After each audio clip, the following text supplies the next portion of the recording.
కాదు. అదే నేను నేను అదే నేను నేను చెప్తా. డైరెక్ట్ అడుగుతా ఈ విషయంలో. బయట ఉన్న ప్రచారం ఏందంటే, ఒకటేమో మెడికల్ డిపార్ట్‌మెంట్‌లో అవినీతి జరిగింది గాబట్టి పక్కన పెట్టిననేది ఒకటి. కేసీఆర్ ఫ్యామిలీ మీద మీరేదో వాగిన్రు ఇష్టం ఉన్నట్టనేది ఒకటి. ఏది నిజం వీటిలో? సో, ఆ 2 కూడా నిజం కాదు. ఆ! మెడికల్ దాంట్లో ఏంటి అంటే, అప్పటి వరకు మెడికల్ బడ్జెటే రాలేదు. ఆ! రిక్రూట్‌మెంట్ అస్సలకే లేవు. ఆ! ఓన్లీ కేంద్ర ప్రభుత్వం ద్వారా వచ్చే హ్మ్. ఈ ఫోర్త్ క్లాస్ ఎంప్లాయీస్ ఎంప్లాయీస్. సంబంధించినయి ఏమంటారు వాటిని పారామెడికల్ పోస్టులు నింపాలని ఒక గైడ్‌లైన్ వచ్చింది అంతే. హ్మ్. దానికి గైడ్‌లైన్ కావాలంటే ఏం కావాలి ముందు జిల్లా కలెక్టర్ దానికి చైర్మన్ ఉంటాడు. అవును. ఓ ఏజెన్సీని తీసుకోవాలి. యెస్. ఏజెన్సీ తీసుకుంటే 4,000 జీతం అయితే వానికి 8% 5% వానికి పోవాలి, మిగతాది రావాలి. అది కూడా ఇంకేం కాలే, నోటిఫికేషన్ రాలేదు, ఏమి లేదు. హ్మ్. అయితందట వస్తుందట అనే దాని అంతే. మీదనే అట్ట దగ్గర ఆగిపోయింది. ఆగిపోయింది. అయిపోయిన ఇది పేపర్లలో రాసే కార్యక్రమం అయింది. అది బ్యాడ్. అవును. అవును. రాసిన తర్వాత వెంటనే బీజేపీ వాళ్ళు, కాంగ్రెస్ వాళ్ళు, జెడ్సన్ వీళ్ళు మొత్తం రైట్ హ్మ్. ఇన్ఫర్మేషన్ యాక్ట్ పోయింది. హ్మ్. పోతే ఇక్కడ బడ్జెటే లేదు, హ్మ్. రిక్రూట్మెంట్ నోటిఫికేషన్ లేదు, హ్మ్. ఎవరిని నింపింది లేదు, తీసుకునే లేదు, ఇక్కడ ఏం లేదు. జరగలేదు. ట్రాన్స్పరెంట్ అండ్ నథింగ్ హ్యాపెండ్ అని ఇచ్చేసిండ్రు. ఇప్పుడు హ్మ్. ఏది రైట్ ఇన్ఫర్మేషన్ యాక్ట్ కింద కాగితం ఇచ్చేసి అవును. జడ్సన్ అది నాకు అన్న మీరేం బాధపడకండి, మేము అంతా నింబడి ఉన్న ఎదురు ఏం రాలేదు, మేమే చేసినాం, అవును. మీద కోపంతో ఎట్లా వచ్చిందని. ఇక అప్పుడు 5వ సారి నేను ఆ ధైర్యంతో చెప్పేదానికి, ఎందుకంటే అంతకుముందేమో ఓరల్లో చెప్తాం, హ్మ్. ఇది ఎవిడెన్స్ కదా. యెస్. యెస్. సో అది పట్టుకొని పెద్ద సుదర్శన్ రెడ్డి, నేను హ్మ్. పోయినాము. అక్కడ హ్మ్. పోయినాక వినోద్ కుమార్, సంతోష్ కుమార్, తర్వాత చారి, హ్మ్. ఇంతకి వీళ్ళమే ఉన్నాం. హ్మ్. సీఎం గారు హ్మ్. మొత్తం ఇప్పుడు ఏ చారి మాట్లాడిన సార్? మధుసూదన్ చారి. కాదు, మన ఆదిలాబాద్ చారి, వేణుగోపాల్ చారి. వేణుగోపాల్. హ్మ్. ఆ క్రమంలో అప్పుడు ఆయన రియలైజ్ అయ్యి అదే అది ఎక్స్ట్రీమ్లీ సార్, అదే వాడోడు వీడు సిల్వలు పడవలు చేసి చెప్పిన మైండ్ అంతా ఖరాబ్ చేసిండు. సారీ, జరిగిపోయింది అది జరిగిపోయింది, మళ్ళీ నీ అవకాశం కల్పిస్తా, ఇస్తా. నియోజకవర్గంలో ఏలు పెట్టొద్దు, అభివృద్ధి చేసుకో అని చెప్తే, ఎప్పుడు కూడా నువ్వు నా దగ్గరికి రా పనులకు, నువ్వు ముఖ్యమంత్రి డిప్యూటీ సీఎం చేసి మంత్రుల దగ్గర పోలేవు, కాబట్టి రమ్మంటే అట్లనే పోయినా అట్లనే పని అయింది. 5 years అయిన తర్వాత కేసీఆర్ ర్యాంకింగ్ ఇస్తే 98 మార్క్స్ తోటి కేసీఆర్ నెంబర్ 1, 92 మార్క్స్ తోటి కేటీఆర్ నెంబర్ 2, హరీష్ రావు 86 మార్కులతో 88 మార్కులతో 3వ స్థానం, డాక్టర్ రాజయ్య 86 మార్కులతో 4వ స్థానం. అభివృద్ధి సంక్షేమంలో అభివృద్ధి, రైతులకు అభివృద్ధి, డ్యామ్స్ తీసుకురావచ్చు, రిజర్వాయర్లు తీసుకురావచ్చు, రోడ్స్ విషయం కావచ్చు, తర్వాత స్కూళ్ళ విషయం కావచ్చు, ఇట్లా అన్ని రకాలుగా అభివృద్ధి సంక్షేమంలో అందుబాటులో నాయకుడు, రౌండ్ ద క్లాక్ ప్రజలలో ఉండి ఆ రకంగా కార్యక్రమం చేయడం జరిగింది.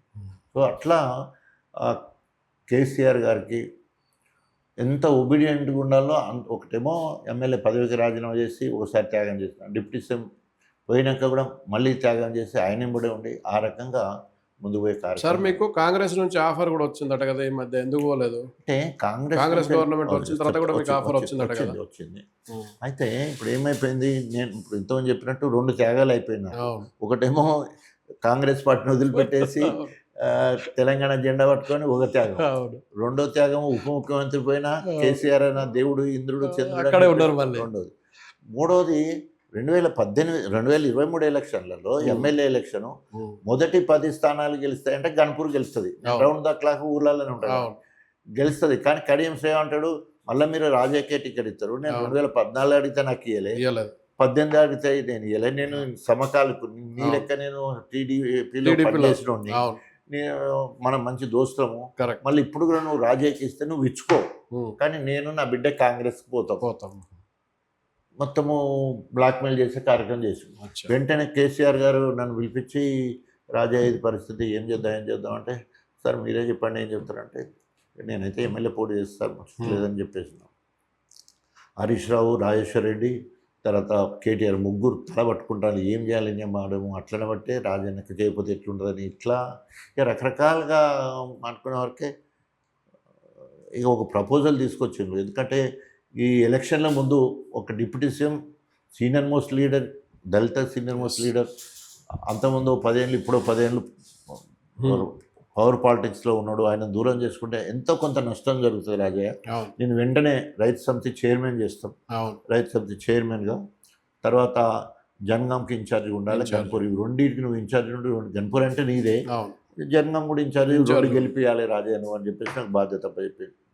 ఒక్కొక్కడు వార్డు మెంబరు సర్పంచ్ రాకపోతేనే వెళ్ళొస్తారు కదా. అవును. నేను ఈ ఒబిడియం ఉంటేనే గవర్నమెంట్ వస్తే ఎమ్మెల్సీ ఇచ్చి మంత్రి ఇస్తా అన్నాడు, అచ్చా. లేకపోతే ఏదన్నా అయిపోతాంలే అని చెప్పేసి గతంలో డప్పు అందుకున్నా మాట్లాడు ఎగురుడు దుంకుడు. ఇక్కడ ఆయనను 7,000తోటి కడియం సార్ అక్కడ అంటే అవును. ఆయన కంటెస్ట్ చేసి 2008లో ఎమ్మెల్యే గెలిచాడు అవును. బై ఎలక్షన్లో అవును. కూడా. అవును. తర్వాత మళ్ళీ గెలవలేదు. గెలవాలి. మళ్ళీ మొన్న 7,000తో అక్కడ 15,000తోటి పల్లెరాజేశ్వరి. 2 అవిభక్త వరంగల్ జిల్లాలో ఈ 2 గెలవడానికి నా నియోజకవర్గం నాదే. అవును. ఈ నియోజకవర్గంలో కూడా ఎంత వర్క్ చేసిందంటే ఇక్కడ మీ వర్క్ ఉంది అక్కడ.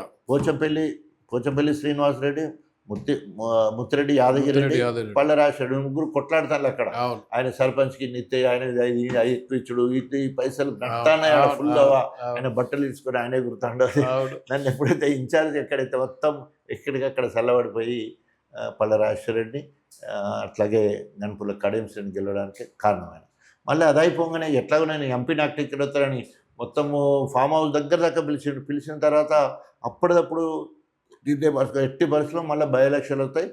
కడియం శ్రేణికి తగిన మిండర్ అంటే రాజే గణపూర్ ఇన్ఛార్జ్ ఉండాలి, మనం ఎంపీ మనకు ముఖ్యం కాదు అని అక్కడ సుధీర్ రెడ్డిని అని అక్కడ ఎంపీగా ప్రకటించి అవును. రాజయ్య స్టార్ కంపెనీ ఉండాలి, అవును. మొత్తం 7 నియోజకవర్గాలు నువ్వే తిరిగంటే జోష్ నింపేటట్టు బాగా తిరిగినాం. అవును. అంటే అంత రిసీవింగ్ కూడా అప్పటికి నాకు సానుభూతి బాగా వచ్చింది. టికెట్ రాని సానుభూతి, అవును. ఇంత సీనియర్ కాదని టికెట్ ఇస్తారా ఇట్లా అవును. ఇట్లా బాగా సంపద వచ్చేది. మళ్ళీ ఎంపీ టికెట్ ఇవ్వలే, ఎమ్మెల్యే టికెట్ ఇవ్వలే, ఏమీలే. కానీ మళ్ళీ జోష్ నింపుతారు ఆయన ఫ్రెండ్కే ఇచ్చుకున్నాడు. కేసుకున్నాడు. సో ఆ క్రమంలో ఆయనకు అక్కడికి వచ్చినాక ఇక అప్పుడు తెలిసి వచ్చింది. మళ్ళీ అక్కడికి వచ్చి ఇక అప్పుడు నాకు ఎంపీ టికెట్ ఇవ్వకుండా కూడా ఇక మళ్ళీ హన్మకొండకు వచ్చి 3 నెలల్లో ఎలక్షన్లు వస్తున్నాయి, కడియం శ్రేణికి రాజకీయ సమాధి కట్టాలి, రాజే కాబోయే ఎమ్మెల్యే అని అంతమందిలో మళ్ళా చెప్పేసి ప్రకటించారు. ఇక్కడ